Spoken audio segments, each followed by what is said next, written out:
Devy Degens, welcome back to another episode of the Devy Degens. I'm SC Romero with my co-host Tommy Harvey, and today we are talking about the bus through week 3.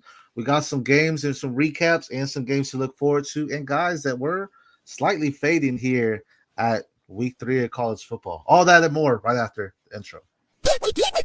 Breaking down the hate, man, we call it like we see it. Finding all the gems while the rest just sleeping. Freshmen to the league, we ahead of the curve. Picking out the next star, put them on the reserve. From the big time schools to the deep cut finds. Gotta know who's next when it's draft day time. Stock rising, playmaking, watch them ball out. Devy Degens, yeah, no doubt. Yo, it's time to talk the future Devy style. Prospects rising, diamonds shining. Only the real ones grinding. Welcome to the Devy Degens, let's go. Let's go!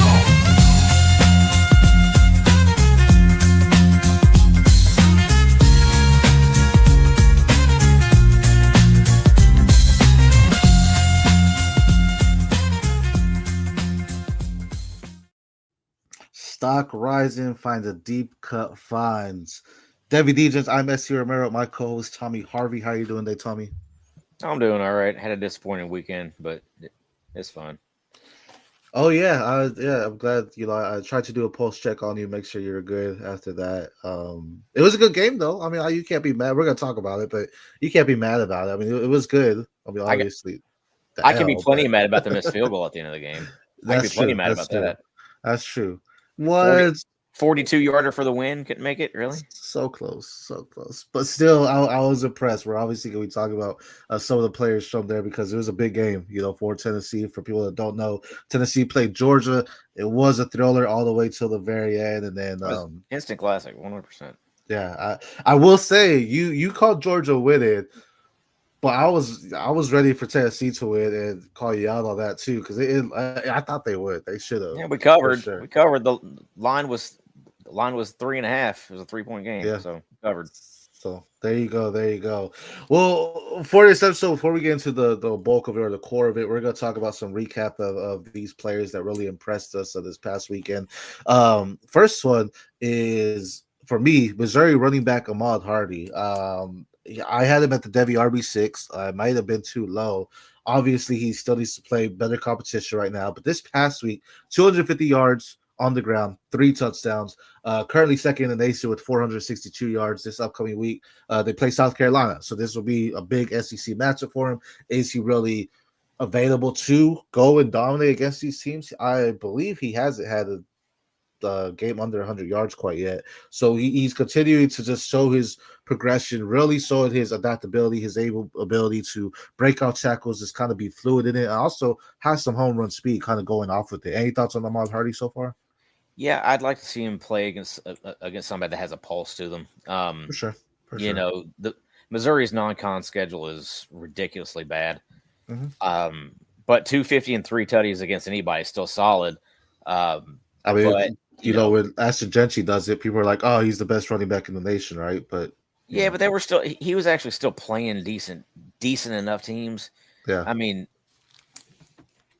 I would say, Kansas is good, I guess. Kansas is fine. I can't remember what he did against Kansas, but Kansas is a decent team. So I'll give him that. But Louisiana is not. For sure. No, I'm not taking that away. I get it. And this week, trust me, I will be honking the horn, tooting the horn, pulling whatever you want to say if he comes out and has 100 yards versus South Carolina. I mean, that, I would say South Carolina is the best defense, but this is going to be the test, right? This is the question everyone's asking. Can he go into the SEC and do what he was doing at Louisiana Monroe and go out there and dominate as well? So he's got this opportunity to do it this upcoming week.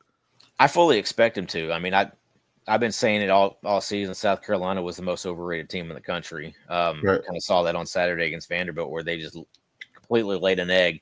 Even without LaNorris Sellers. Sellers was okay to start the game until he got hurt, but there was nothing special there. And there hadn't been anything special there all season except for their punt returns. Yeah, and with that, I mean, we talked about all season SEC Vanderbilt. We didn't call a specific game, but we were saying Vanderbilt can upset someone, and lo and behold, they upset South Carolina, right? It was at South Carolina too, so yeah, big one. No, another one, just a big time thriller. A&M quarterback Marcel Reed, 360 yards and 2 touchdowns. This was a nail biter of a game. If you're an A&M fan or a Notre Dame fan, you're biting your nails the whole time. You're probably up against the screen watching this game because it almost went to overtime. But Marcel Reed took his team down 74 yards, threw a solid pass to his tight end, I believe it was, just in the corner, kind of in the end zone. Tight end was able to go out there and grab it, and it was just a phenomenal performance. Marcel Reed as a Devy prospect, I'm not necessarily sold on it. He's a little bit undersized for a quarterback. He'll get drafted if he continues to play like he's playing. But as far as Devy, I mean, you're hoping he comes in and has that one big game. But I don't see he might get drafted, but I don't think it's going to be as a quarterback. Yeah, that's fair. I think you're looking at a wide receiver. And I think he could go out there and be a solid one. I mean, if he's using the right one, right? Yeah, he's what, 5'10", 5'11", 180 pounds. I don't know if he's like 5'10", to be honest. I thought he was like 5'9" or something. But either way, I think there's opportunity there for him. If you're in CFF and you absolutely love it. Again, we had a lot of solid games this past week, and this is one of them. A&M, Notre Dame, A&M pulling off the win there. It's going to be exciting to see what they continue to do. And Mario Craver, we can talk about him as well, but phenomenal wide receiver. It looks like they're actually stretching the field and pushing the ball down as much as they need to. That's another tiny guy. Craver's 5'9". Right. But he's so, again, college, right? This is what we love it, and this is why we're here for y'all, is because so these guys pop off at the college level. As great as we love to see that, we're also going to be realistic and saying they don't really have the pro. Yeah, but there's a difference in 5'9", 165 and 5'9", 185. Right, true. Craver, I think, is about 5'9", 165. Aaron Anderson is 5'9", 185. So there's a big difference there. Right. Check Dallas if you think about Craver there. Right. Another solid wide receiver. He's I moved him up to overall number 4, actually, right now, for the 2027 class. Clemson wide receiver Bryant Wesco, the true alpha of the Tigers there at Clemson. Only thing really cooking for them, 7 receptions, 126 yards, and a touchdown. He's really separating himself from TJ Moore. Obviously, Antonio Williams is banged up, so you can't really compare that. What would it look like if Williams was on the field? But he's really showing, hey, he might be the riser where TJ Moore isn't really, it's kind of sinking a little bit. So what are your thoughts on Wesco and what he's doing right now? I like Wesco. He seems to have a little bit of a hands problem at times. But as far as route running and being able to get downfield, the guy's got it. I mean, we saw that long, 72-yard or 73-yard touchdown, whatever he had the other day, where he just ran away from everybody. It was pretty impressive. And I mean, it's not like it was just a bomb of a route. He just kind of, it was more of an intermediate type of route he ran, and just took the ball and just outran everybody with it. Wasn't that the only score for them too? The Clemson one? No, they also had a rushing touchdown. Okay. Adam Randall scored a touchdown. But you said you moved him up to wide receiver 4 in the 27 class. Who'd you move him ahead of? Did you finally move him ahead of Marsh? Yeah, that was where it solidified. I mean, I still love Morris, but I think Wesco's, again, you look at a team like Clemson, what they're doing, it's not looking good, but you find the bright spot, and it's Wesco, and you're like, damn, this kid has it too. I think you can say the same about. I think you can say the same about Marsh though too. Yeah, I agree, and it's definitely, we've talked about this multiple times when it comes to this 2027 class.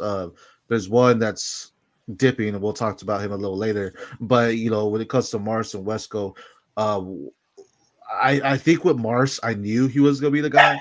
But with like Wesco, it seems like it's just the biggest part there, right? Where he's coming in and just actually showing out, saying, hey, I am one of the top wide receivers, if not the top wide receiver on this team. Marsh, we already knew that, but Wesco's definitely moving into that realm for it, So it's going to be a tight race in that 2027 class within the top 6-7. We've talked about that multiple times already there as well. Another wide receiver we'll hit on, your guy, Chris Boswell, Tennessee wide receiver, 6 receptions, 177 yards, 3 touchdowns. This guy had 3 touchdowns. Definitely what kept Tennessee in the game. Talk to us a little bit about him. Yeah, he completely went off on Saturday. He's been much improved in his second season at Tennessee since transferring from Tulane. He went for 6 catches, 177 yards, and 3 touchdowns against Georgia. Not many guys are going to do that. 6'5", 200-pound speedster like that. His route running, has been much improved this year, as well as his hands. He had times last year where he couldn't catch a cold, but now he's catching everything. And with that type of size and speed, he reminds me of what everybody kind of wanted Dante Thornton to be, dating back to when he was at Oregon. Right. And we just never really saw that from Thornton. I think Chris Brazzell is, I think he's going to quickly work himself up the boards, especially with that type of size and speed. For sure. And one thing I noticed, because this game again was back and forth, it seems like they just I wasn't sure if they really just stopped going towards him, or the Georgia defense just really locked in on him, because the first quarter is where he blew up. He had 4 receptions for 107 yards and 2 touchdowns in the first quarter alone. So I mean, Tennessee knew what they had to do early. They had to go out there and just dominate and just go out there, guns a-blazing, and they did that. And then it just kind of came. It was kind of like they were playing to not lose instead of playing to win, right? And that's where it kind of came in. But and then they went back. They went back to him in the fourth quarter with that long 55-yard touchdown, whatever he had. So that big play. Yeah, but he is the big play guy there. I don't think he's going to be the volume receiver, because that's going to be Braylon Staley. Staley had 9 catches for 90-something yards. So, but Brazzell, again, with that size and speed combo, he's got the ability to run the routes he runs. He's a guy. He is a big play waiting to happen. No, 100%. He looks like he's going to continue to sign what you see in that Tennessee offense, typically at the vertical spread type of offense, and he's one of the benefactors out of that. Amir, I do see your comment. We're going to be talking about that, so that's why I haven't put it up quite yet, but we are going to get to that, so please bear with us there. Freshman wide receiver, SMU wide receiver, Jalen Cooper, another guy you enjoyed. You're saying he's continuing to rise. Talk to us about Jalen Cooper. Yeah, he keeps getting more and more targets as the season goes on. True freshman. He led the Mustangs with 5 catches, 68 yards against Missouri State. But through 3 games, he's got 12 catches and 230 yards already. Looking nice as a freshman. So I'm really excited about what I'm seeing with him. Another guy, 6'2", 185 pounds. He's got the requisite size you want out of a wide receiver. He's another big play wide receiver. He went for a 75 yarder last week against Baylor, and it was he has a really good skill set of that especially for a freshman. For sure. SMU is definitely. We don't talk enough about SMU players. I feel there's always a lot of talent on there, and you always can have someone that's going to be popping off around draft time. That's like, where have you been? When it comes to SMU, Bashard Smith is a prime example. You didn't hear what's about during the season, then come draft time, everyone's like, oh, draft Bashard Smith. SMU does produce some nice talent there as well. Dynasty Reline, thanks for joining in the show, man. Appreciate y'all. Well, it kind of goes back to a couple of years ago when everybody was expecting Jordan Hudson to be that dude, and he just never really developed into it. Looks like Jalen Cooper's already that guy, right? And continue to grow there as well. Now, our first quarterback, or second, Cincinnati quarterback Brendan Sorsby, 15 for 15, 253 yards, 5 touchdowns, 2 carries, 39 yards, and 1 touchdown. So that's 6 total, if I'm not mistaken. In one half. One half. There you go. Talk to us about him. Yeah, he's prototypical quarterback size, 6'3", 235. And with all the other quarterbacks kind of falling down the draft boards, i.e., Arch, i.e., Nussmeier, Right. But, Sorsby's on the rise. Him and Sawyer Robertson out of Baylor, they're getting a ton of traction lately among NFL scouts. So, I'm everybody knows how I feel about Sawyer Robertson. Right. I think he, based off the way everybody else is playing, I think Sawyer Robertson could end up being quarterback one of this class. Sorsby's kind of rising into that late day one type of category for me. Maybe it's because I have a bad taste in my mouth from Desmond Ridder, but Sorsby's nice, and I different type of player, completely different type of player. Sorsby's a better quarterback. I feel like just a smarter one when it comes to it. Bigger arm. Ridder, and Ridder had a lot of things come his way. Like he knew when to make the plays happen. Like he just knew perfect. Sorsby, I feel, makes plays happen. Ridder kind of didn't do that. So I do love him there. Day one, I gotta see more. I like him more than Aller, honestly. I'm not mad at that. I'm not sold on Aller though. So I think he plays with a lot more grit than what Aller does. And you have tons of people who consider Drew Aller a first round guy. I think Sorsby's better. I love that word grit because I feel that's the word we've been missing all off season because we've talked about Aller and how he's not one of our top quarterbacks ranked. Mm-hmm. And it really does come down to it because you could say we haven't seen enough of him because the running game and all that at Penn State, but it really is. Aller just doesn't seem like he has that grit or that want. Like when you look at Cam Ward and what he was doing, Cam Ward would go in there and practice and talk about, I want this. I am destined for this. I want this. I worked my butt off to get here, all this kind of stuff. And I don't really see that in Drew Aller. Like I feel if he's looking at draft boards people have in first round, he's like, yeah, that's cool. That's where I'm at. But he's not solidifying that in any means. He's just staying content where it's at. And this is just personal opinion. If that again, but it's just I just don't see that grittiness from him to really go out there and be a standout quarterback. To me, Drew Aller is almost what Will Levis is. Just kind of, he just doesn't have the mental part of the game to the want. Doesn't have the want. It's just not fully invested mentally there. Right. And honestly, I don't think he has I don't know if he has the fortitude for it either. And which is fine. So some people absolutely love the game, and this is something they wrote, back in kindergarten. What do you want to be when you grow up? NFL player, and they've been working the whole time to get it. And some people kind of just fell into it, and now all of a sudden you're like, oh, I am good at this and whatnot. But you could definitely see the difference in some of them there as well. Degens asked this question: how are we feeling about Brashard Smith? KC with no run game. This came a little bit after our SMU talk there with Jalen Cooper. When it comes to KC, I really don't. He got one target yesterday, and that was it. I'm not expecting too much out of him. And I don't really look at KC as a run team. Like, they're going to pass. They have Mahomes. So I don't know. Mm-hmm. Pacheco's a hard, nice, strong runner. I don't know if they're going to give Smith in there as much as we wanted. They're going to go Pacheco and Hunt. And then even after them, I think they got Elijah Mitchell also that they signed away from San Francisco. So Brashard Smith to me is much more of a stash than he is anything. Right. Again, yesterday he got on the field, but he got one target in one target in the pass game, and that was really it. Right. Our last guy that we're going to talk about here is the Oklahoma quarterback, John Mateer. I love it because he's actually rising mine. I'm going to shout out our guys at the Devy Dojo, Dustin.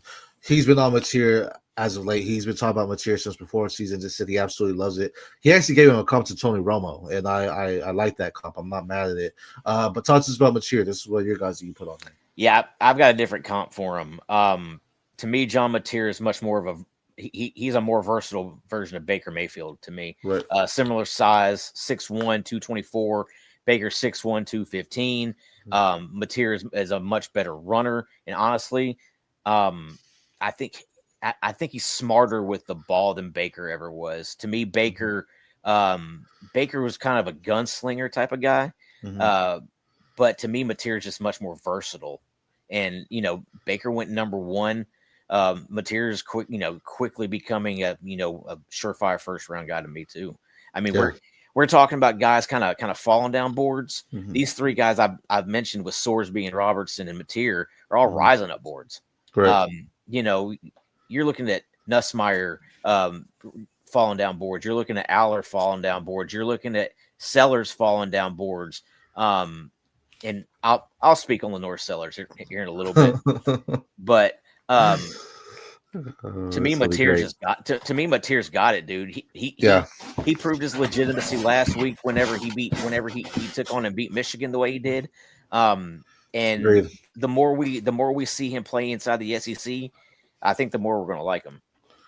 Yeah, I agree. I do want to bring up this. Our guys at Fourth and Fantasy said Chiefs should use him more in the passing game. Talking about Brashard Smith, the converted wide receiver. True that. Bring him back in. Mateer to the moon. Hit it on the head. Baker Mayfield in this game and like the comp. And then both dogs. 100% agree. Mateer has shocked me. I knew he was coming over with his OC. I wanted to see it. I saw it at Washington State. Obviously, wanted to see it. SEC. They're gonna go, against Auburn this week, if I'm not mistaken. Yeah, so that's gonna be big. And how long until Arbuckle gets an HC spot? Yeah, I mean, it'll happen. To me, that guy needs to be like number one on the board for like UCLA or even who else got fired over the weekend? Just so I missed that. So let's they're breaking news. Hold on. Virginia Tech. Okay. Brent Pry got fired. But I think he should be like top of the board for those two jobs. Yeah. I mean, just because I just typed it in, who got fired?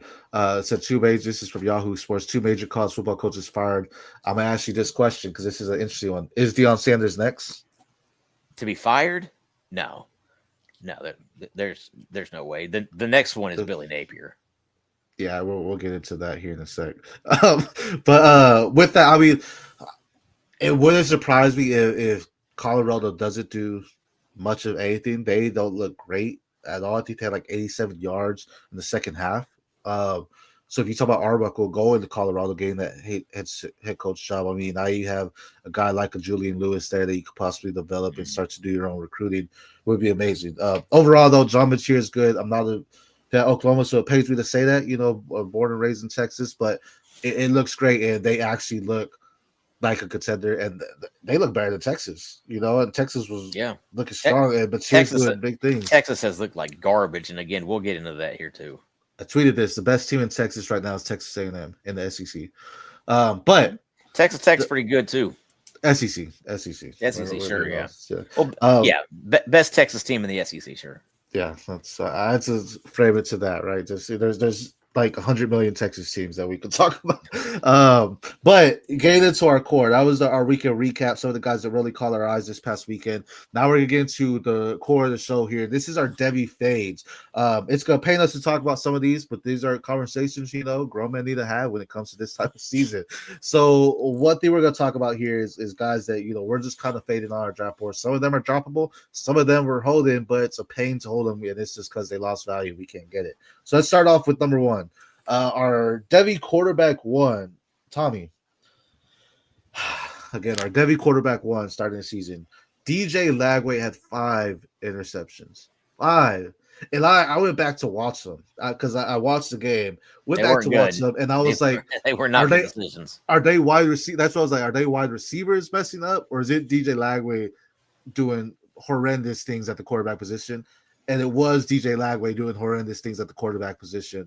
I want to blame it. I don't like pointing fingers, but I'm going to here. I want to blame it on the coach, Napier, on the way he's running. We've talked about it over and over. It's just very vanilla, very one-dimensional type of offense. They're not really being explosive. I'm hoping if Dallas Wilson comes back that he's a playmaker, that actually they stretch it more. It just does not look good. And Devy quarterback one, that's something that we're both biting because we were excited to see Lagway, and it's just hasn't been there at all. Talk to us a little bit about Lagway. I think Lagway's in a position right now where he needs to get away from Napier. Whether that's Napier being fired or him transferring away from that program. To me, I mean, great spots for him in the offseason. Go closer to home. Texas Tech, TCU. Both those programs are going to be losing top-notch quarterbacks. Right. Josh Hoover and Baron Morton's there. That and both those offenses would make him look phenomenal. Just this offense is just so garbage, man. It's way too vanilla. I don't think they put anybody in position to be successful there. Vernell Brown's been good. And Trey Wilson has been okay, but I think there's so much more that Trey Wilson has, and I think there's so much more that DJ Lagway has that they're not getting there. And I think that's a Florida issue. I don't know. I honestly don't think that's an issue with either one of those guys. I think it's a Florida issue. Yeah, no, I absolutely agree. I mean, you put Lagway going to Texas Tech or something like you that's closer to home. He's from Willis, Texas, so you can have him go to Houston if needed. But it's just hard to look at this. I mean, it's just I want to even say wide receivers are doing much, but so you see them on the field, they're gaining that separation. They're just not able to do that. This is an interesting question. Do you want Lagway or Jaren Sagabutili? I said that incorrectly, I'm sure. But do you want them in Devy? I want them both. I'm not going to trade Lagway for JKS. That's just too far for me. But if you're able to see, that's I wouldn't trade JKS for Lagway right now either. I feel you have something promising in JKS. But the problem is, and we were talking about this pre-show, was that there's certain guys that you have so much invested in that right now you can't trade them because you're not getting the value out of them. And DJ Lagway is one of those guys. DJ Lagway, Arch Manning, Cade Klubnik. You're not getting nearly the value for those guys that you're going to want to get. So I mean, you almost have to hold them. Yeah. Oh, this was another one. Lagway, Fernando Mendoza. Lagway. I'm not high on Fernando Mendoza. Great college quarterback. He's okay. But yeah, 5 touchdowns this past week too. I mean, he's definitely an upgrade over what Curtis Rourke was there for them. But 72 points in a shutout. Yeah, I mean, I don't know. I've got to see just a little bit more oomph to Mendoza's game. To me, there's just no. To me, it's almost lazy. Mm-hmm. For these, I'm not bad at these questions like Lagway for JKS or Lagway for Fernando. With them both right now, we're fading them because we've been seeing these guys and Florida's offense is struggling. That doesn't necessarily mean I'm selling low on him at this point either, right? And I feel at that point you're kind of selling low. JKS is a treasure chest right now. You open it, you're like, this is you struck gold. It's phenomenal. Yeah, but again, week 4, this is where we're gonna start to see a lot of stuff happening because now we're getting some conference play. The first 3 weeks is like the wake up call. Let's see what these are all about. We have some teams that haven't even unleashed their full arsenal of weapons quite yet, as far as what they're going to be doing on the field. So now we're going to start seeing. Can JKS go in there and do it? Cal's down the ACC, right? Yeah, ACC. So what's he going to do there, right? Clemson's not looking great. We're going to talk about this guy here in a bit. Fernando at the Big Ten. What are we going to start seeing here? Lagway. LSU has best defense in the nation. One of them, yeah, and Florida has such a killer schedule, man. Yeah, it's just ridiculous. 8 of their last 10 games are going to be against ranked teams. So, and what's so bad about this is LSU won with 5 interceptions, 5 turnovers. It should have been a blowout, and it wasn't necessarily because LSU isn't playing well offensively either. Right, and so it's very hard to say. I like JKS, Fernando, CFF more than Devy for me. JKS, I do enjoy that, but I wouldn't trade it straight up for it quite yet. I think you sell low. Now, I will say that JKS and Malik Washington are definite buys, though. 100%. I'm trying to get them wherever I can at the moment. Are you trading Keelan or Bryce for one of them, since they're all freshmen? That's a tough one. Mainly just because, you haven't seen any of Keelan Russell. You haven't seen any of Tavion St. Clair. So it's just like, you drafted these guys so high with the expectation that they were going to give you something eventually. Right. Not necessarily as freshmen, but we're getting that out of Washington and JKS, right? Just because of their team situations. Sure. But I guess I'm not pulling the plug on Keelan Russell and Tavion St. Clair just because you can't. Yeah, because you can't. They haven't seen the field yet, so you don't know how they look. You're just going off what you expect of them based off what their high school film looks like. And both of them would have started at Maryland or Cal. Right. Yeah. And honestly, Tavion St. Clair would have started at 16 Big Ten teams? Is that right? Or 18, whatever it is. It's more than 10. Yeah. He would have started at 75% of them. Yeah. He's just at Ohio State where he's not. Right. And same with Soon. and same with Keelan Russell. It's like Keelan Russell would start for half the Power 5 teams out, or half the Power 4 teams out there at least. For sure. So it's like you're just not seeing it yet. So you can't really pull the plug. With guys like JKS and Malik Washington, if you do have them on your Devy, they have high value now.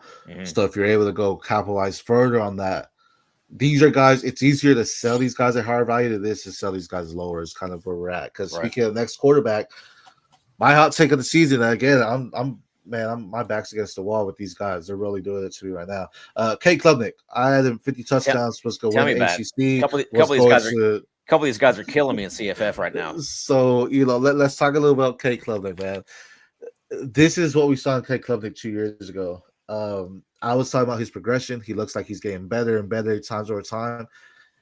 he's a replica of Spencer Rattler. That's what it comes down to, right? He's just not doing anything we need to do. It's just very, very hard to even want to look at Cade Klubnik at this point and what they're doing. Hold up. We just got a comment from Tennessee Nick right there. Pop that up there. If Maverick McIver wasn't 25 years old and just now starting to actually get playing time, then yeah. But to me, he's just another one of those typical Western Kentucky quarterbacks, Bailey Zappi, just one of those type of dudes. But yeah, he's putting up a heck of a season so far. Yeah. Agreed. He says Cade and Clemson equal Barshuda. For those that don't know, that means trash. But it's very. We knew they weren't going to have a running game, right? Adam Randall's the running back, converted wide receiver to running back. We knew they were going to have that. Antonio Williams goes down early. You still had two premier, or what we thought premier wide receivers in Bryant Wesco and even TJ Moore. Now it's like we have one in Bryant Wesco. What's happening with TJ Moore? Nothing is looking solid for Clemson. Clemson is not looking like the high-powered team we wanted in an ACC team. And maybe is Klubnik just not ready for the spotlight? Like, is that just it? He just doesn't want that kind of national attention. I don't know what to. He's so in a lot of leagues. I took him first overall because it was like I was back into the first. Like, yeah, I'll go ahead and take Klubnik. This is gonna be a great season compared to what it was last, if not a step up. And so far, it's been a step down, and to the point now where I don't know if they make the playoffs. Man, could you imagine taking Cade Klubnik at the end of the first round, and then to start the second round, you take Makhi Hughes? Yikes! Could I imagine, or like, do you want me to tell you real life stuff? No, I did it. I did it. I took in one of my CFF leagues. I took Cade Klubnik at the end of the first, and I turned around on the flip, and I took Makhi Hughes in the second round. Like that was just unreal. How poor my draft started there. It was brutal, and it's considering to get. It's just not happening. And if you're Devy with these, let's pull this. Antonio got banged up. He got banged up in the first. In the first game.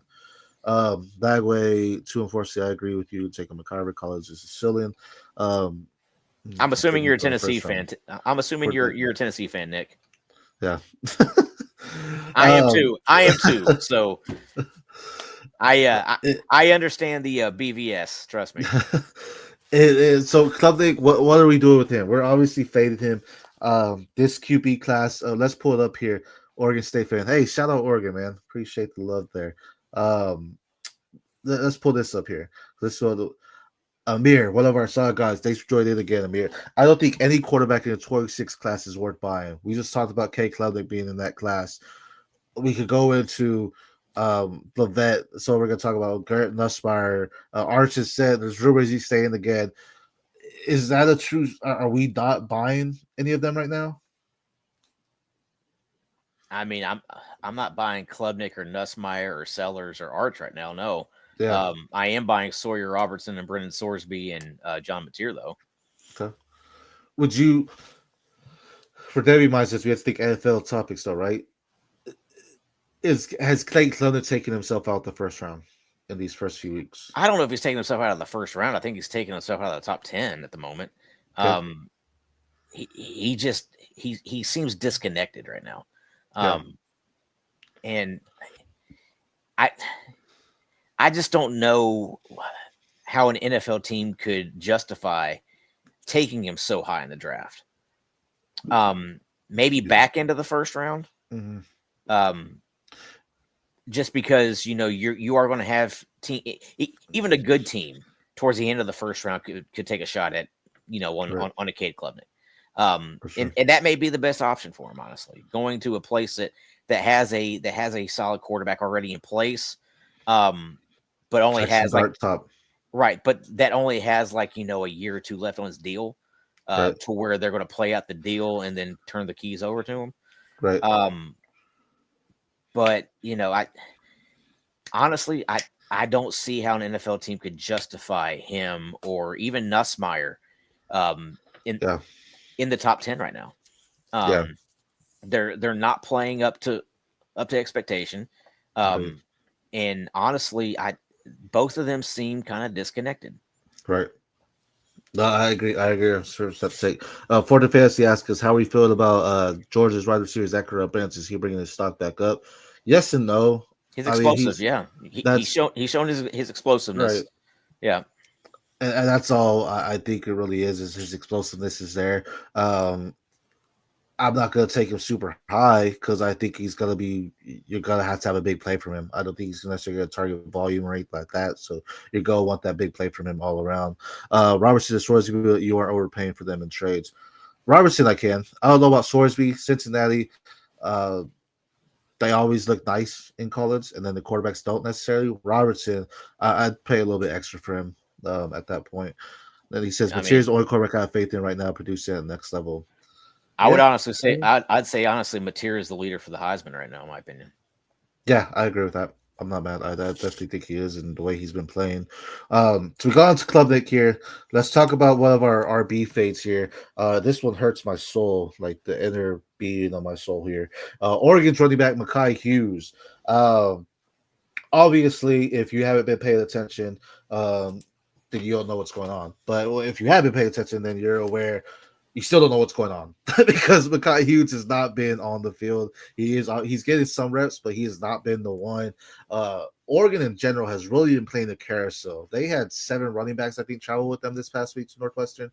Noah Whittington was the lead guy. They brought it. He ended up staying out. So now they have Jadyn Lamar there. True freshman De'Ara Hill, true freshman Jordyn Robinson, both guys that are getting some playing time as well. Makhi Hughes has been the odd man out. 1 carry. Why? That's my question to you. He got 1 carry. Why? You know, on the year, he's got what? 9? He's got 11, 12 carries. Yeah. Something like that. But it's like. And it's not big carries. This guy was one of the best G5 running backs in the country for the last 2 years. Pretty sure he was the top running back in the transfer portal. He was the top running back in there were 2 top running backs in the transfer portal. Both of them have been busts. We'll talk about the other one here in a minute. Right. But Hughes, you have to imagine Oregon's paying him a ton of money. But the kind of the thing out there is that he just can't pick up the offense. Yeah. So what's going on? So you're taking him in the first round for our NFL team. Yeah, he's talking about Mateer there. Jamie, thanks for joining in. Could have stayed too late for this usage. Yeah, exactly. That's still been dominant. And it's just been – it's like I can't say it's been a nightmare. It's been a nightmare as a Devy perspective, but it's been good. Oregon's been able to utilize it. Oregon's been nice. They just have been. I think he should have up to Ohio State is where he should have gone. He would have been perfect there. I feel like. I mean, Ohio State to me doesn't have much of anything at running back. And Jordan Davidson, a true freshman running back, has been getting more of the goal line work. That should have been Makhi Hughes' role, and he's being beaten out by a true freshman. So I'm just curious on it. But at this point, one of our Devy Fades, is he just completely out? He's a dead asset right now. Yes. Okay. I mean, he has another year of eligibility, so he can come back. But to me, he's got to transfer again. He's got 2 freshmen in front of him already. Yeah. Yeah, 100%. I think he does, and he may end up going back to the G5. We'll say, Jamie, that's unacceptable. Just kidding. Thanks for joining in. The Corian though has looked nice. Again, this is something that with the Corian, he's looked good in his opportunities, his target stays getting. But the Oregon offense as a whole has been so spread out, which is something we didn't see as much last year. So it's definitely crazy. See the Corian is going to be the future there, but it's been just such a spread out offense where honestly, outside of Dante Moore, there really isn't anyone I want to start on that offense in my CFF leagues. Right. There are some Devy assets, but outside of Dante Moore, because he's always getting the ball. I don't know who's getting the ball every single time, every snap. I know Dante Moore is. Yeah, and we thought Kenyon Sadiq was going to be that guy, and he really hasn't done much either. Yeah. Again, no one's running away with 7, 8 receptions. It's all 4 or 5, and he's dishing out everywhere, so it's definitely interesting. Another guy that's slowly fading here for me, LSU wide receiver Barion Brown.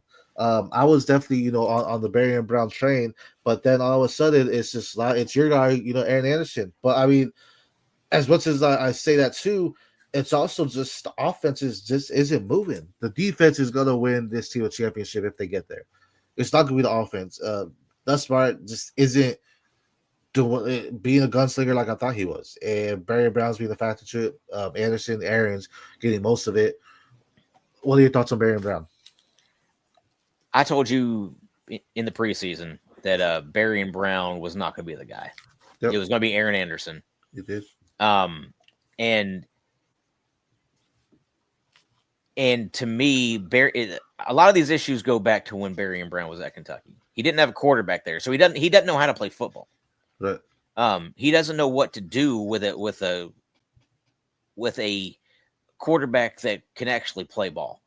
And we can say the same thing about Dane Key, but Dane Key's putting up big numbers, right? But Barion Brown, Dane Key's the one. I think Barion Brown thinks he's the guy. Yeah. And he just isn't. He thinks he's him, but he's not. And he's always had a case of the drops. To me, he's a return guy, and that's really it. Yeah. I agree, and I think that's what we're seeing here. And it's just, again, maybe it'd be different if they were able to gunsling all around, but it just hasn't happened on the offense as well. For the fantasy prior guy Rocco here, yes, Tommy has been an Aaron Anderson guy this whole offseason as well. Nick too, I think, or you might be talking about Nick Anderson there. Nick Anderson. Problem with Nick Anderson is he can't stay healthy to be able to stay on the field. So he's another guy who he's a one-trick pony. He's a field stretcher, and that's it. I will say for Devy, the only guy touching the LSU offense right now is Caden Durham, I think. You could take your flyers on Aaron Anderson, a little bit smaller. So I'd want to see it there before I make that move for him. But I'd trade up for Caden Durham at this point. Now Dynasty Rewind does ask what RB outside top 5 has raised his stock the most with the first couple of games of the season. I assume you're talking about top 5 in like Devy ranks there, not necessarily in the nation. Because if so, I mean, we talked about earlier. I think Ahmad Hardy is raising his stock, or at least showing, hey, I have some moves here. And especially when you think about G5 prospects that moved up, it was Makhi Hughes. No one was talking about Ahmad Hardy. Now all of a sudden, though, Ahmad Hardy's the one that's getting the work, but Makhi Hughes is not.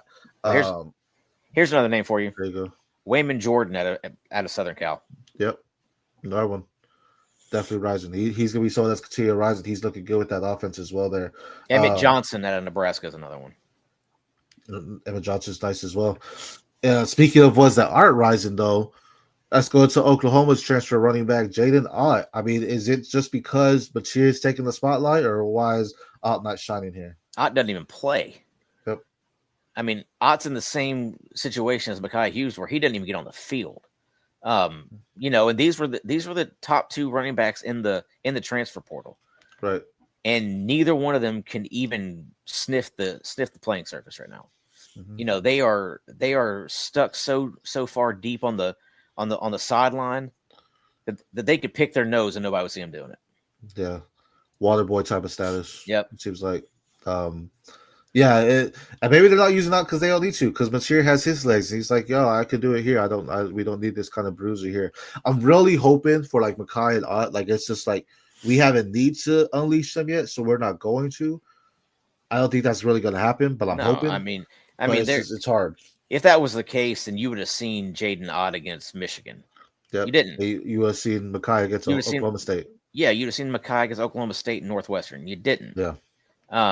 And just the fact that these two guys can't get on the field, it's like, is this a developmental coaching issue, or are these guys just really just not that good? Right. I think it might be more they're not that good because both teams have pretty good, right? Coaches there. So I think it might be them. And both of these guys have freshmen in front of them. Yeah, exactly. That's what makes it harder. Which makes it harder because they're not overtaking them at any point in time. Right. Yeah, it's not like these are old guys that are vets that have been in. It's like these are freshmen coming in and just showing out, right? Speaking of other guys, fading, South Carolina quarterback LaNorris Sellers. Now, I feel you've been fading him all offseason. I'm not necessarily all offseason. he got hurt. He got banged up. I think it was a concussion, so he was out of the game pretty early on, and they just got handed to by Vanderbilt. A lot of people were high on the LaNorris Sellers. A lot of them said, Devy QB1. What are your thoughts here with Sellers? He's a bigger version of Jalen Milroe. But is he a better version? No. Still can't throw the ball. I think he's probably a smarter version. Mm-hmm. He's a bigger, smarter version of Jalen Milroe. Neither one can throw the ball. And to that fact, okay, you can say that both of them are bigger, smarter versions of Johnny Manziel. Just can't throw the ball. Okay. Yeah.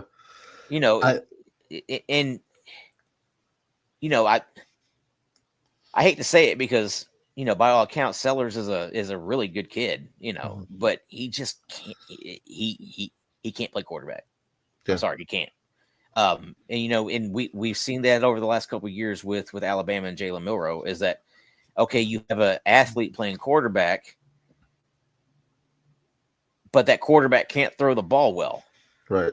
And then you don't surround him with any weapon. Like in South Carolina's instance, you don't surround him with any type of weapons at all. Right. I've been saying all season South Carolina is the most overrated team in the country. Right. And because they have nothing offensively that you look at and be like, oh, we gotta make sure we stop that guy. Right. That's all you gotta stop LaNorris. You stop that, you stop the whole team. Right.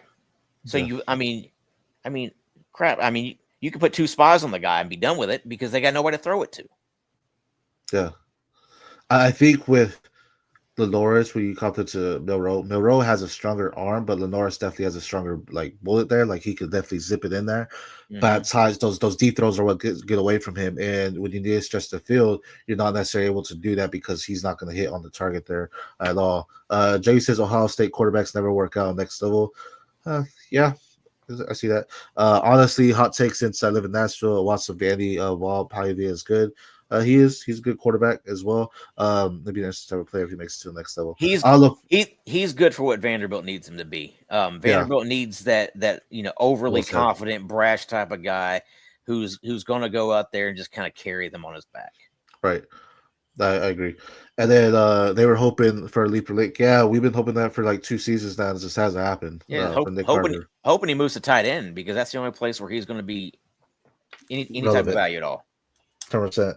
Now another one, LaNorris Sellers, and he's giving up track, so that's good too. This one's just I see Taysom Hill potentially. You're talking about Harbor, I'd assume there. Maybe we're talking about Sellers because both of them pretty big in there regards there. But our next guy here that we're going to talk about that's fading, and he's probably I don't want to say the biggest fader, but he probably is in regards to how it's super high on this guy. Texas wide receiver Ryan Wingo, absolutely not getting any kind of separation, and we're not talking about from I know he's just not getting separation. Like we're saying he's on the field. If he gets the ball, he's getting hit. If he's not getting the ball, it's because there's a defender right on him. He's not able to get away from them. Any thoughts on Ryan Wingo? And when I talked about Ryan Wesco moving up on the ranks, it's because Ryan Wingo is definitely moving down there. I think Texas has an athlete issue at wide receiver right now. I don't think they don't have an elite athlete playing wide receiver. A guy who can a fast, speedy, twitchy guy who can separate and get open and every other legit elite team has those explosive types of wide receivers. Texas does not have one. The solution to that? I mean, you get Khalil Lockett on the field, sure. You get Jamie French on the field, sure. But the problem is they haven't done it. They're relying on Ryan Wingo and Parker Livingstone, who is just a plotter. Emmett Mosley has been hurt. Mm-hmm. Hadn't been on the field yet. DeAndre getting the ball at injuries. Yeah, DeAndre Moore is okay, I guess, just nothing special. But yeah, I mean, Wingo can't separate. He's not a good athlete. He's not very fast. And he's not very strong. Right. Guys like Elijah Surratt and Alec Manor were at least, I mean, even though they, are slow, they're at least big and strong and physical and will fight you off for a ball. Wingo just doesn't do that. Right. We're about to see Texas true colors come out with CJ Baxter being hurt, with Trey Weiser being hurt. They're about to run in with some some unproven running backs there. We're really gonna see how this Texas offense goes. It could definitely be. Yeah, let's see. They could definitely implode. Yeah, let's see what James Simon has. Yeah, it'll be nice. Jamie's over here doing some work with his rankings there. He's trying to figure out what Ohio State quarterbacks are still starter. Oh, there you go. Yeah. Fields is and then Stroud's sophomore, now it's a junior slump for Stroud there. Wingo's definitely dropping here. Another quarterback dropping here. And I kind of said at the beginning when we were doing shows in their offseason, Sam Leavitt out of Arizona State. Leavitt looks good because Jordyn Tyson is a good wide receiver. If you take out Jordyn Tyson, you look at last year, I said it too. Last year it was all about Scalaboo. Scalaboo is the reason why the offense looked good. They're not looking as great this year. They look even worse when Jordyn Tyson's not on the field. Sam Leavitt is easily one dropping on the boards. Any thoughts on him? Yeah, that game against Mississippi State a couple weeks ago was really telling with him. He was really rattled all game long. I get it. Anywhere you go to play in the SEC is gonna be a hostile environment. And all those cowbells don't help. But the fact that Mississippi State is a bottom tier SEC program, and he looked terrible against them, and Mississippi State basically dominated that entire game. And Leavitt without Jordyn Tyson, whenever they double and bracket Jordyn Tyson, he can't get him the ball. Where's he going with it? Shaman Mateer? I mean, there's just nothing. I mean, he has nothing. To the point where their running game with Raleek Brown has really taken off over the last couple of weeks without Kyson Brown available. Right. Leavitt was, someone said earlier that DJ Lagway's fool's gold. I think Leavitt was that. I think if you had him or you bought into it, you were being fooled. I think we're seeing that now. I don't see a first round at all. He might slip into day 2. I don't think that either. I think he's going to be a day 3 prospect there. He needs to come back for a senior year. Yeah, this probably is going to happen. And unfortunately, he's probably going to lose Jordyn Tyson. That's probably going to hurt his stock even more. So with that, though, Tommy, I'm going to ask you the question of the day here. Is Arizona State wide receiver Jordyn Tyson the safest bet right now in the 2026 class? No. Okay. I'm going to say Makai Lemon is. Okay. I've outlined those reasons for you in the past also. Sure. To me, Makai Lemon is Amon-Ra St. Brown. He's a clone of Amon-Ra St. Brown. And Jordyn Tyson, to me, I think there could be a little bit of hit and miss with him. Sure. But Makai Lemon, to me, is the sure thing of this draft. Okay. That's fair. Either way, we're both saying wide receivers at this point, not necessarily a quarterback. And the running backs, we talked about this. Running backs never are because they're so dependent on landing spot. Yeah. Check out the Devy Times, something to be a Tommy work on, just little snippet articles. He actually talks about the 2025 or 2026 class being the bust at RB there. So there you go. Now, that's all we have for our Devy Fades right now. Again, just some of the guys that we're fading right now. It's kind of hard to figure out what we're selling. DJ Lagway, Cade Klubnik, Makhi Hughes, Barion Brown, Jadyn Ott, LaNorris Sellers, Ryan Wingo, and Sam Leavitt. Just a few of the guys. Just because we're fading doesn't mean go out there and sell them for dirt cheap or anything. You want to hold, you want to get on some of them. Some of these guys, if we're talking CFF, you probably drop them. Makhi Hughes is probably the closest one to that, and Jadyn Ott, 2 running backs as well. Other guys, they're on your radar when they have that big game. Maybe that's when you gotta try to sell them if you can. Because right now, if you try to, you're not getting the value that you actually drafted them in. And I think we missed the biggest fade of them all, Arch Manning. Let's talk about it. That's probably the biggest fade. I mean, honestly, because he doesn't even, he doesn't even look good against bad teams. Yeah. And that's that may have something to do with the fact that they don't have explosive wide receivers there. But if you're supposed to be the QB1 in all of Devy, you should be elevating guys, right? Yeah. And he's not. and I've said this before in multiple shows, he has the most to lose at this point, simply because he was such on a high pedestal without even getting the true looks as a quarterback. People had him on such a high pedestal. The name made a big difference. Same thing with like Shedeur, who can't even beat out Dylan Gabriel in Cleveland right now, who's been a healthy scratch. Same thing. You have these name values that drives them up, and all of a sudden they're not that at all. At least Brendan Rice, so the Jerry Rice, he wasn't getting the hype with that name, but it's like people saw it, right? And you have Arch Manning coming in here. It's just not. Don't look at the name, and it's hard. He was he was in a place that he didn't put himself there. We put him at the top of the mountain, and because of that, he is falling the hardest because he hasn't got out there guns a-blazing. He's got out there and looked like a quarterback that needs to develop, which is okay. I'm not saying anything wrong with that, but at that point, now you're biting your tongue because you drafted, and I say you as in all of us, we drafted him so early. He in some leagues he was the first overall pick in your dev leagues. If you did take Jeremiah Smith, if not, he's probably top 5. And now that value's just not necessarily there right now. You're holding it. Is there potential? Yeah, he probably does.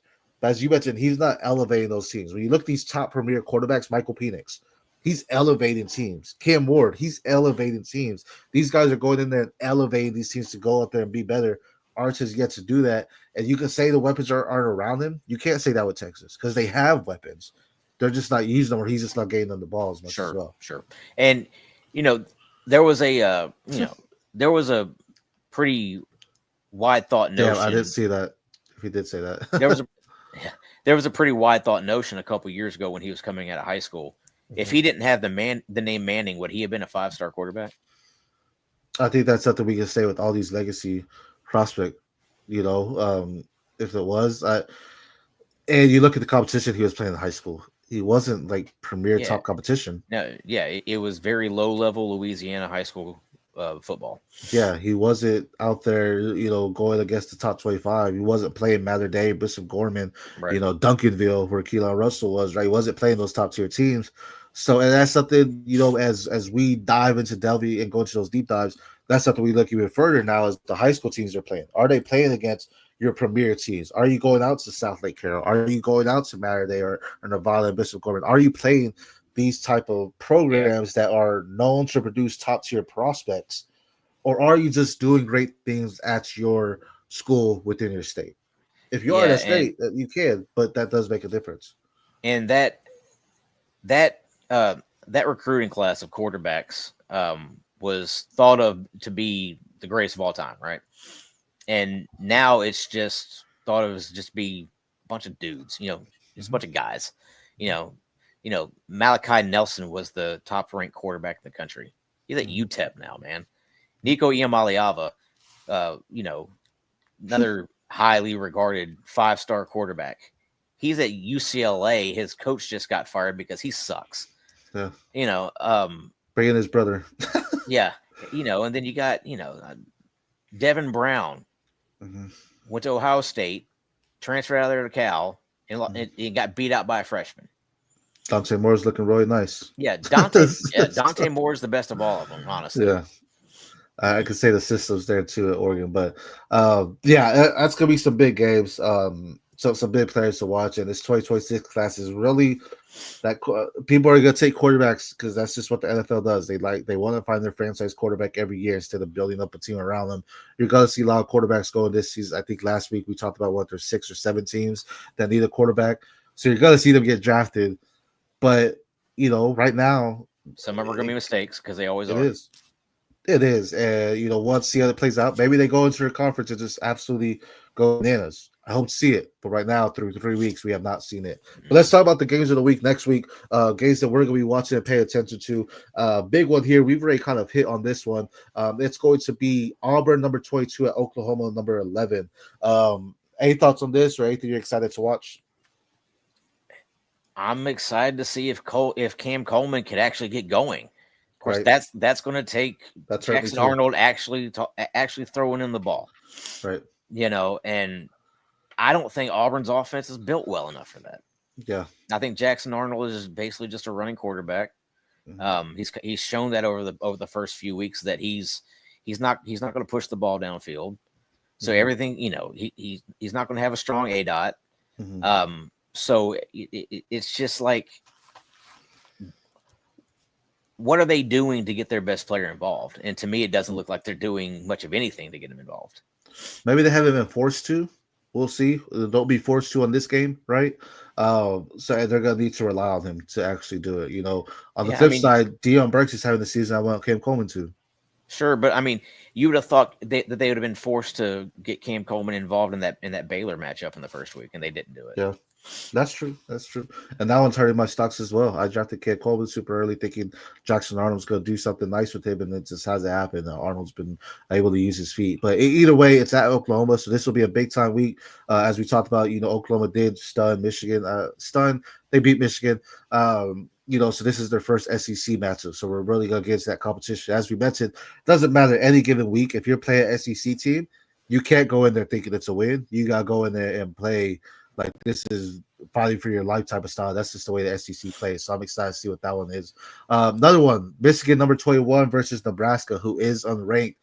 Michigan has their one loss to Oklahoma, right? Bryce Underwood does look nice. Justin Haynes, we were right about that. He's running away with it. He's the RB1 there.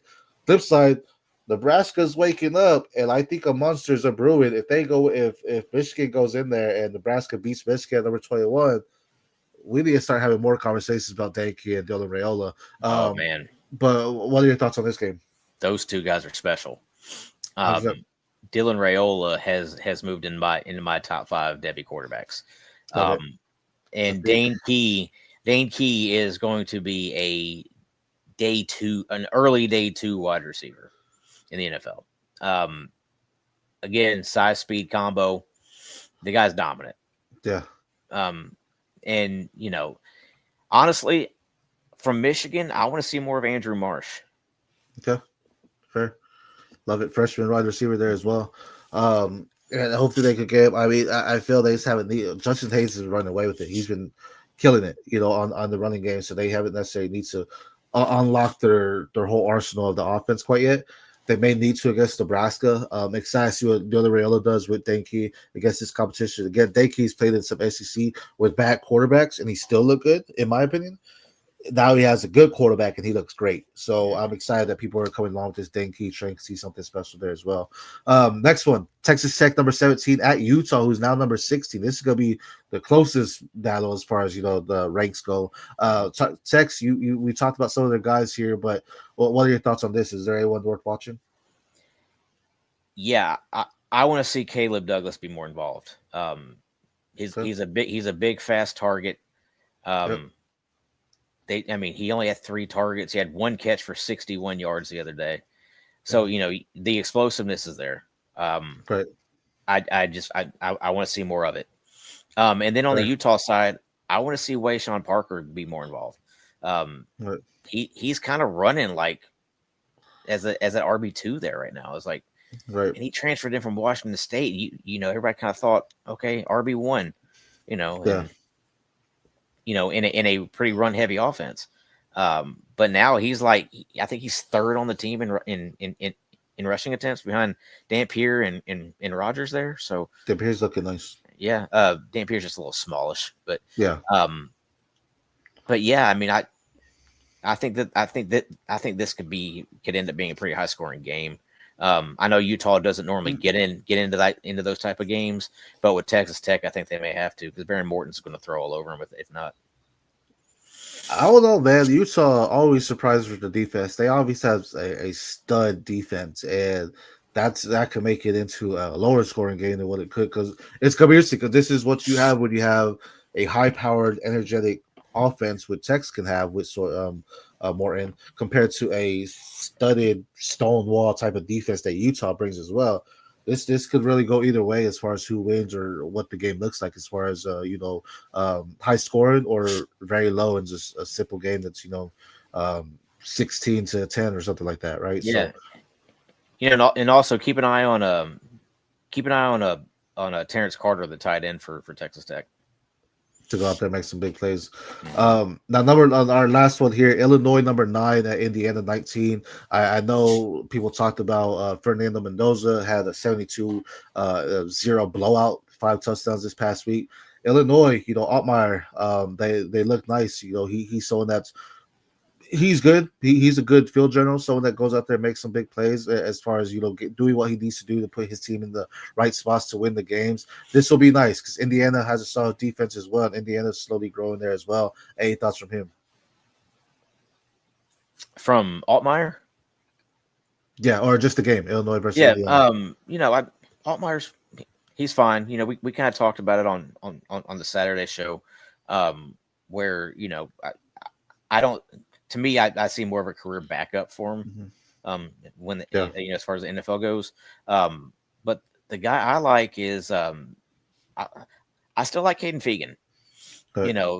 He's a big, huge running back. Very much in the mold of like Braylon Allen. Just kind of injuries have kind of kept him off the field a little bit. Right. But he seems healthy now. And he seems like he's getting kind of the lion's share of the carries there. I know they have Aiden Lafferty there also, but to me, I still like Caden Fegan as a kind of a low end Devy prospect.